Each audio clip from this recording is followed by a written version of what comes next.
Bonjour à tous et bienvenue, on est là pour présenter et donner mon opinion sur le Pixel 4a. Et on est là sur un petit bijou qui fait quasiment tout pour vraiment pas cher. Allez, on y va.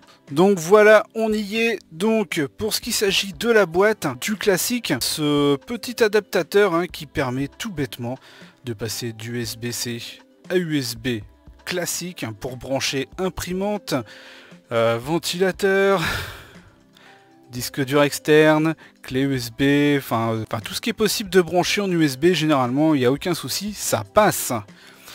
Les écouteurs obligatoires, car oui, en France on oblige les constructeurs à fournir les écouteurs, voilà, des écouteurs classiques avec une alimentation la même que le Pixel 3, le Pixel 4, le Pixel 4, le 4A 5G qu'on a vu ensemble. C'est du USB-C à USB-C avec un bloc d'alimentation recharge rapide. On n'est pas sur ultra rapide, mais on est sur du rapide. Le téléphone fait 144 mm, de là à ici, il fait 69,4 mm de large. Et au niveau de l'épaisseur, on est sur 8,2 mm.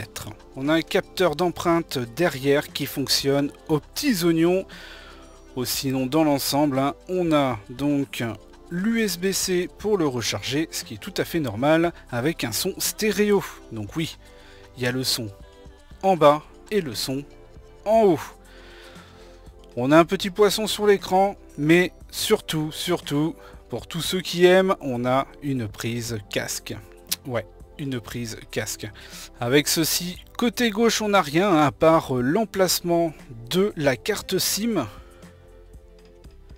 On a ici que le volume haut et bas qui est en noir et le bouton power qui est un bleu, un blanc moitié bleu. Voilà, très léger. Mémoire et stockage, on est sur du 6 Go de RAM, donc largement suffisant. Et quand je dis largement suffisant, c'est tout simplement que même 4 Go de RAM suffirait complètement, car on n'est pas sur un OS de Samsung ou autre, on est sur un OS Origin.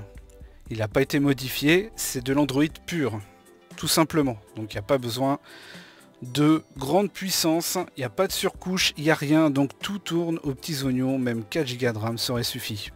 On est donc, au niveau de la RAM, on est sur de la LPDDR4X, et pour la mémoire du téléphone, on est sur du 128 Go de stockage. Pour le processeur, là, désolé pour la caméra qui a du mal à faire, voilà. Pour le processeur, on est sur du Qualcomm Snapdragon 730G. C'est un octo-cœur de 64 bits, 2,2 GHz et 1,8 GHz. Donc voilà. Donc c'est un Adreno 618 pour la carte graphique et il y a évidemment à l'intérieur un module de sécurité Titan M. Mais qu'est-ce que c'est que ce truc? En fait, c'est tout simplement une puce à l'intérieur qui est... alors c'est une puce qui n'est pas connectée. On n'a pas accès dehors du téléphone. C'est une puce qui est intégrée au téléphone et qui ne peut gérer que le téléphone. On n'a pas accès à distance. Donc c'est une puce qui permet de sécuriser votre téléphone. Donc c'est pas là depuis maintenant. Ça a été mis déjà sur le Pixel 4 qui est sorti l'année dernière. Voilà, c'est une puce qui permet de vous protéger sur la version d'Android et sur les paiements en ligne, etc. etc. Voilà, c'est une petite puce de sécurité pour voilà, qui permet de sécuriser votre quotidien. Et c'est important parce que Google est quand même montré du doigt parce que oh là là mon dieu, oh là là mais que fait-il de nos données? Ce qu'il faut savoir, c'est que sur les conférences de Google, ils vous expliquent comment désactiver justement tout ce traçage. Ça vous permet en fait de ne plus être tracé par Google. Donc Google explique comment faire. Parce que oui, c'est le vrai téléphone Android, c'est le seul et vrai téléphone Android. Et c'est un téléphone Google. Beaucoup préfèrent aller chez Samsung parce que évidemment Google sont des méchants et prennent toutes nos données.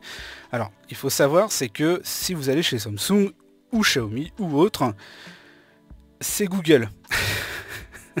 Et ouais, parce que tout simplement Samsung a l'OS, donc a Android, mais Android c'est Google en fait. Donc vous avez tous les services Google et c'est voilà, c'est Google, voilà, vous n'avez pas le choix. Donc non seulement vous êtes pisté par Google, mais en plus vous êtes pisté par Samsung, enfin le constructeur quoi, Xiaomi ou autre. Voilà, ça va peut-être vous faire réfléchir. Par contre, Samsung ou autre, on ne sait pas du tout ce qu'ils font de nos données. Maintenant, on va parler un petit peu de l'appareil photo vite fait parce que oui, on le sait, l'appareil photo est une tuerie. Voilà. J'ai fait des tests avec mon ancien iPhone 12 et bah le 4A se débrouille super bien. Alors je parle pas des photos prises avec le téléphone et on regarde sur l'écran. L'écran est magnifique, c'est joli. En fait, on prend la photo et on met sur l'ordinateur. Voilà. Et on regarde la différence. Franchement, le Pixel se débrouille très très bien. En fait, quand vous voulez pas vous prendre la tête, hein, évidemment, je parle en personne lambda qui prend son téléphone, il appuie sur le bouton et voilà. Google se débrouille très très bien dans les photos de tous les jours, que ce soit en basse lumière que en plein jour. Mais voilà, juste pour dire que le 4A se débrouille vraiment très bien. Et c'est un téléphone qui est à 349 € à sa sortie. On n'est pas sur du 1000 €. Donc avoir un très bon capteur. Donc pour la caméra arrière, c'est un 12 millions de pixels. Un largeur de pixels de 1,4. Mise au point automatique avec détection de phase double pixel. Stabilisation optique et électronique de l'image. Une ouverture de 1,7, champ de vision de 77 degrés. Pour le frontal, on est sur du 8 mégapixels. Alors il est moins bon, évidemment. Largeur de pixels de 1,12, ouverture de 2, mise au point fixe, champ de vision de 84 degrés. Pour la vidéo, on est un petit peu moins bon, mais il fait très très bien le boulot. Au niveau de la stabilisation. Pour la caméra arrière, on est sur du 1080 à 30, 60 ou 120 fps. Alors par contre, il faut vraiment que ça soit sur un pied, on est d'accord, hein. Il faut que ça soit quelque chose de solide et qui ne bouge pas d'un poil. Sur du 720p, on est évidemment sur du 30, 60 ou 240 fps. Et sur du 4K, on est sur du 30 fps, pas de 60 pour le capteur. Après évidemment pour le capteur, on a un capteur de proximité, de luminosité ambiante, accéléromètre, gyroscope, magnétomètre. Il y a un baromètre. Pour la carte SIM, on est sur de la carte SIM, donc de la nano, hein, ce qui est tout à fait normal, maintenant il n'y a que ça. Donc une carte SIM nano et une eSIM. Voilà. Donc la eSIM, alors en France, c'est pas super développé quoi. Mais c'est vrai que aux States c'est vachement développé, ils sont quasiment tous à l'eSIM. On est sur un haut-parleur stéréo avec 2 micros et une suppression de bruit. Donc le son, il est vraiment bon. Alors là, vous n'allez pas vous en rendre compte si je le mets, parce qu'évidemment un son stéréo comme ça sur une vidéo, ça ne fera pas pareil, mais le son est bon, c'est super agréable de regarder un film. Pour la connectivité, on est sur de la Wi-Fi A, B, G, NAC, enfin bref, il y a tout ce qu'il faut, hein, la 2,4 GHz et la 5 GHz évidemment. On est sur un Bluetooth 5.1, hein, voilà. Donc il y a le A2DP, on a le NFC, hein, qui permet de payer avec votre téléphone sans contact. Le Google Cast, le GPS, le GLONASS, le Galileo, le QZSS et le Beidou. Pour le réseau, on est sur un modèle G025N. Donc on est un quadriband, donc on a accès à toutes les bandes qui existent dans le monde. Et ça se ressent, hein, surtout pour ceux qui sont chez Free ou Bouygues, quand il y a les antennes 700, qui sont compatibles d'ailleurs 5G. Hein. Et ben c'est un bonheur parce que voilà, lui il a toutes les bandes, un peu comme les produits Apple. Les produits Apple, c'est ça, on a l'avantage en fait d'avoir toutes les bandes possibles et ça capte super bien, super accroche réseau, comparé à des téléphones que je ne dirai pas le nom, mais qu'on va payer 900 000 €, qui ont une accroche réseau qui est vraiment pas top quoi, franchement pas top. Même avec un Wiko à 80 € je capte mieux et je trouve ça vraiment honteux. Donc on est sur Android 11. Donc on est sur Android 11. Le 12 arrive fin septembre, non octobre. Logiquement en octobre, le 12 va arriver. Donc les pixels seront les premiers à l'avoir, c'est normal, vu que c'est le vrai Android. Donc du coup, il y a une mise à jour de sécurité et de l'OS pendant 3 ans minimum. C'est une coque en polycarbonate avec un verre Gorillaz classe 3. Donc au niveau de l'aspect, c'est sympa. Alors ça fait peut-être quincaille pour beaucoup. Moi j'adore parce que ça ne glisse pas des mains. Et ça, c'est une tuerie. Donc c'est un téléphone que j'ai énormément apprécié parce que c'est fluide. On est sur un téléphone, donc je le répète, à 349 € à sa sortie. On peut l'avoir moins cher. Et c'est un téléphone qui marche au feu de Dieu. Je n'ai pas réussi à le faire plier, pourtant j'utilise beaucoup d'applications, je fais aussi du montage dessus. Et il ne plie pas, ça répond super bien. Ma façon de penser en fait, il y a des téléphones qui sont très jolis. Je ne dis pas le contraire. Mais à l'utilisation de tous les jours, voilà, c'est pas ça. Et avec le Pixel, c'est ce que je retrouve, c'est que... Alors oui, design, c'est discutable, on est bien d'accord. Mais à l'utilisation de tous les jours, voilà, c'est un vrai bonheur. C'est un téléphone qui est intelligent et qui est très pratique. C'est des produits vraiment que j'adore. J'ai même du mal à aller ailleurs, même si je teste d'autres produits. Hein. J'ai testé des Xiaomi qui sont très bien, qui se rapprochent de l'OS pur, malgré qu'il y ait encore des modifications faites à l'OS par Xiaomi. Donc dans l'ensemble, un super son, super réactif, un bonheur à utiliser tous les jours, avec tous les services du vrai Android. Ce qu'on peut regretter, ça va être peut-être la personnalisation. Donc là, on voit que la barre du bas ne peut pas être modifiée. Donc la barre du bas, on a Lens, on a OK Google et on a évidemment l'heure et la météo qu'on ne peut pas changer. Donc ça permet d'avoir des raccourcis. Donc quand on appuie sur la date, on accède directement à l'agenda. Et quand on appuie sur la météo, on accède directement à la météo. Après, pour ce qui s'agit des jeux, les jeux tournent bien, mais évidemment, vu le processeur, voilà, il peut y avoir des petites latences, des petits trucs, des petits machins.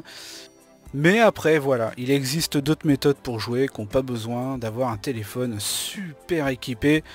Si vous avez le Xcloud avec Microsoft, bah écoutez, vous pouvez jouer du coup à des jeux super gourmands sur votre téléphone. Hein. Vous pouvez jouer... à Forza, vous pouvez jouer à Destiny 2 sur votre téléphone sans problème, avec une super qualité. Ou sinon, il y a d'autres services, hein. Il y a Google Stadia justement. Google Stadia, donc j'ai déjà joué à Cyberpunk dessus et ça tourne très bien. Mais vraiment très bien. Donc voilà. Donc vous n'allez pas pouvoir jouer à certains jeux comme Call of Duty, le Call of Duty mobile, hein, le jeu mobile. Mais vous allez pouvoir jouer à des jeux beaucoup plus gourmands avec le Xcloud. Donc l'autonomie. L'autonomie, j'étais assez surpris. Je fais mieux qu'un S21. Je fais à peu près pareil qu'un iPhone 12 mini. Pour moi, ça a été très correct. J'utilise beaucoup le téléphone. Et en utilisant beaucoup le téléphone, eh ben, c'est quand même très correct. Je fais la journée tranquille. Et si j'utilise mon téléphone raisonnablement, je peux tirer sur la deuxième journée. Voilà, donc j'en suis très content. J'ai même été surpris parce que le Pixel 4 avait tendance à être un petit peu moins au niveau autonomie, tout simplement parce que c'était un processeur haut de gamme et que le processeur envoyait du lourd. Et vu que ça envoie du lourd, évidemment ça consomme un petit peu plus, donc ça se ressentait. Donc voilà, très positif sur ce téléphone, j'en suis vraiment content. Donc c'est un téléphone que je peux conseiller, mais alors les yeux fermés. Donc le Pixel 5a est sorti, mais pas en France, il n'est pas sorti en France, et il n'y a pas grand chose qui change à part la 5G. Donc par rapport au prix, je pourrais plus vous conseiller, si le 5A vous intéresse, ça serait peut-être plus d'aller vers un 4A 5G. Parce que le 4A 5G, on l'a déjà présenté, le processeur est un petit peu plus véloce, même si j'ai pas vu la différence entre le 4A et le 4A 5G. L'écran est plus grand sur le 5G, la batterie est plus grosse, l'autonomie est meilleure sur le 4A 5G. Donc voilà une petite présentation du Pixel 4, ce que j'en pense. Et pour moi, c'est que du bonheur. Et ben en attendant, je vous dis le petit pouce. Et on se retrouve très vite sur d'autres produits. Allez, bye bye.